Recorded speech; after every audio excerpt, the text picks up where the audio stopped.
Hello, this is the second video of Training Tips or Training Tips Volume 2.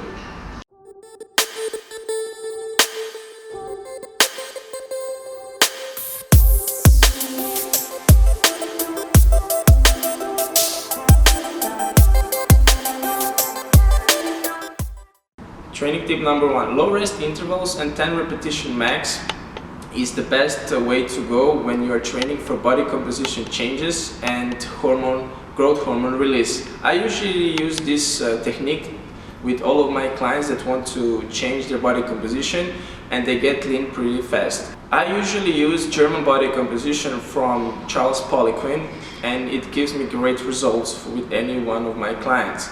The clients usually use between 5 to 10 kilos every month, and they get lower and lower in body fat. One additional thing that I want to incorporate in any training programs is a slow eccentric phase. Slow eccentric phase is one of the fastest ways to get stronger.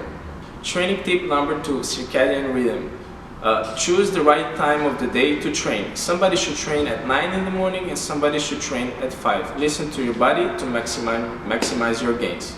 Training tip number 3, the higher your training age, the less reps you should do, because your neurologic efficiency increases. For a beginner, 70% of repetition max can be around 12 reps.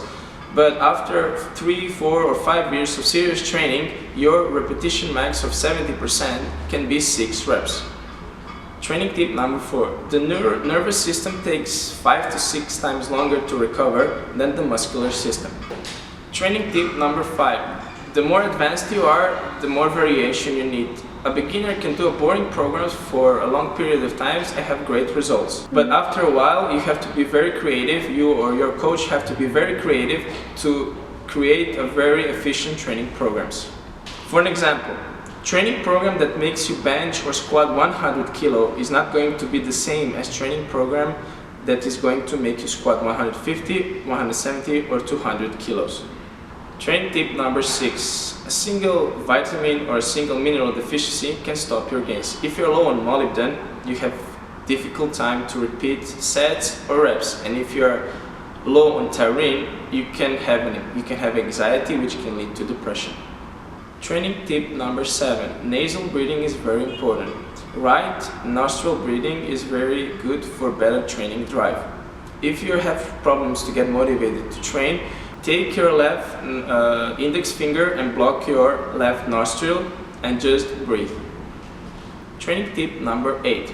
Left nostril breathing is great for recovery. If you cannot relax or you cannot fall asleep, block your right nostril with your right index finger and just breathe. Training tip number 9. If you're training more than 1 hour, you're making friends and you're not training. So keep intensity high and keep your cell phone away from your training. Training tip number 10. If you want to have maximum recovery and maximum results, you have to sleep at least 8 hours to grow. Okay guys, we came to the end of the second video of my training tips. I hope these tips will help you to train better, to feel better, and overall to be a better coach. As I said previously, if you have any questions, you can leave the comment down below. You can contact me via email or you can visit my social media platform.